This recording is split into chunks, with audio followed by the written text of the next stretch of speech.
thing did not work out. I just want to tell you that establishment also needs to look after the doctor adequately as per the industry standard. Absolutely. I mean, if you don't take care of your people, no business is going to survive. There is always this question of, sorry, please continue. I was going to say, so initially we faced the same challenges. I mean, when we opened the first clinic, it was more difficult to attract doctors. When we opened the 10th clinic, it was a little bit easier.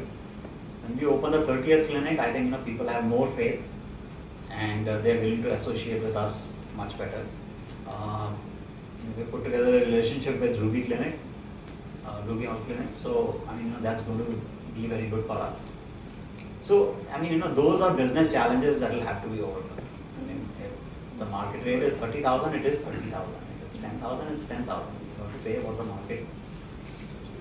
Yeah, so there is always this question of whether the commercial interests will override the medical interests. So where does that break off actually?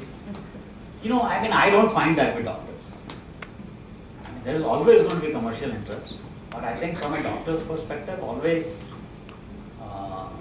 medical interest is. That's what I have seen.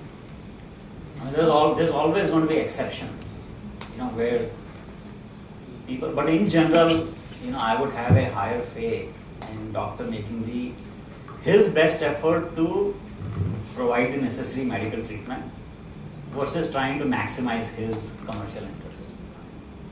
Yeah, sure. A small concern that being an experienced person from the insurance process segment and now wider vision with the patient-centric service protocol, do you see any projection or any possibilities to India also come up with some compliances for the patient-centric services, then again come up with some fundings from UNICEF, WHO, and will be in the process to go for the direct e-claim system, which will again be a boost up for the all service protocol in the healthcare segment. So being a IT family, this is my concern. So I just want your opinion on that. No, that's a good question. I mean, the biggest challenge we face today is you don't have a regulator for hospitals. Yeah.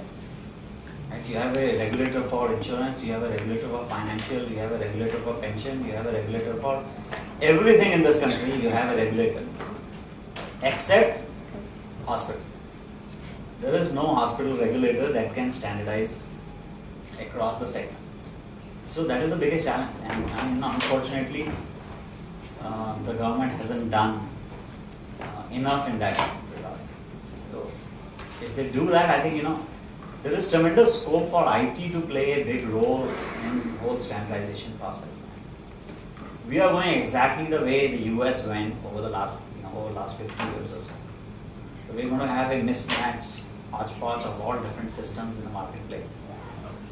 But then, there's going to be a place for entrepreneurs like you to figure out, how to get those systems to talk and make some money.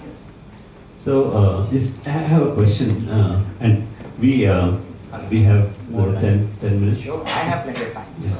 So. We need to vacate this hall in maybe 30 minutes. So, the question I have is, Express Clinics, kind of a B2C, kind of a customer facing, and M&A India is like a B2B. The thought process, the whole DNA of running a customer facing business, the branding, the service levels, the smiling receptionist, etc., is very different as compared to what you would have to. How have you, kind of managed both of these together, and what do you see as the key differences that you need to really take care of when somebody tries to do both these things in a business format?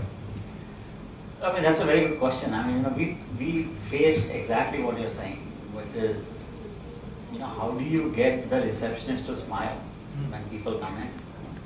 And we ended up finally, hiring people from hotel industry to provide adequate training to staff across the country and to standardize, our service protocols.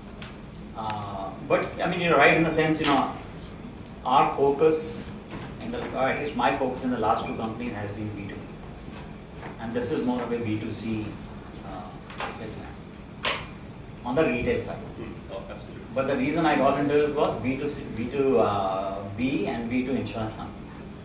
But retail is going to play a major component in the whole thing. And we did face challenges. I think we are working on improving that. But you have to bring in again expertise from sectors that are proficient in that. So hotel industry is very good at providing Customer-facing customer-facing services. services. Right. We're So trying to it's learn from that. Totally different set of skills that you may have to. Absolutely. bring in, right? And again goes back to what I said, you can have ideas, but bring in the right people who can execute on those ideas. You just can't do everything yourself. And that's the mistake most people do is, they try to control everything. They try to define it the way they want to see it. But you need to bring in people who have experience in their respective fields. So, yeah. This Yeah, question. I'd like to ask a question. Okay. There's a newspaper report about a month or two ago that most hospitals are operating with non-MBBS doctors at junior level, Right.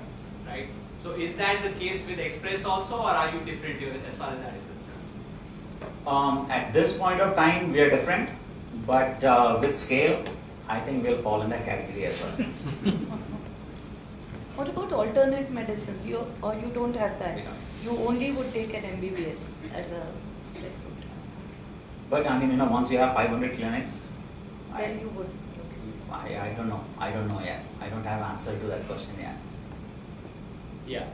Yeah, you said there's a regulator in US, but still there's an equal amount of fraud there going in the medical fraternity. How would that juxtaposition happen to India?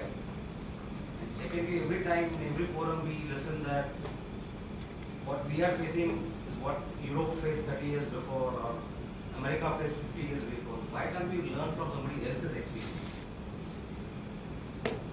So, there is a regulator in the US, and there is fraud that takes place in the US, but also, from a percentage perspective, it's a very small amount. From a volume perspective, it may be large, but from a percentage perspective, it's 20% of US GDP. So, of that, fraud is a very small component. But I think from a regulator perspective, they have put in enough systems in place where you're going to get caught. So, your chances of getting caught in the US are very high compared to here in India. So, that's one thing, a regulator has been effectively able to do in the US. So I just wanted to quickly go to some of the other aspects or other facets of what you've been doing. And I can't help but come to a very important part of any entrepreneur's journey or life. It's to do with your spouse and your work-life balance. When we had coffee outside, you just mentioned that your wife is also an entrepreneur and in a different space, and she keeps busier than you do. So how do you manage your lives? And tell us a little bit about why would an entrepreneur marry another entrepreneur, and how do you manage your personal life and your children maybe and things like that. So just because personal journeys. Time My Story sessions about your personal journeys. We actually are learning a lot. I personally have learned a lot about healthcare and TPA and things like that today, and I'm sure some of us have too. But I'd also like to reflect back on your personal journey a bit. So can you just talk a little bit about that? So, before I answer that question, let me just share another story with you guys. The whole entrepreneur ecosystem in our house has sort of percolated into our 8-year-old as well. So, my wife happens to be a very successful businesswoman. And so we were talking to our son and he said, when you grow up, whose company would you like to work for? Your dad's or your mom's? So very interesting, he looked at both of us and said, why do I have to work for you guys? I'll build my own company. So I think the whole ecosystem in our house has become very entrepreneurial. Sure. But to answer your question, I've been very fortunate that the business my wife is in, again, is India-US related. So we've been very fortunate to be able to travel together.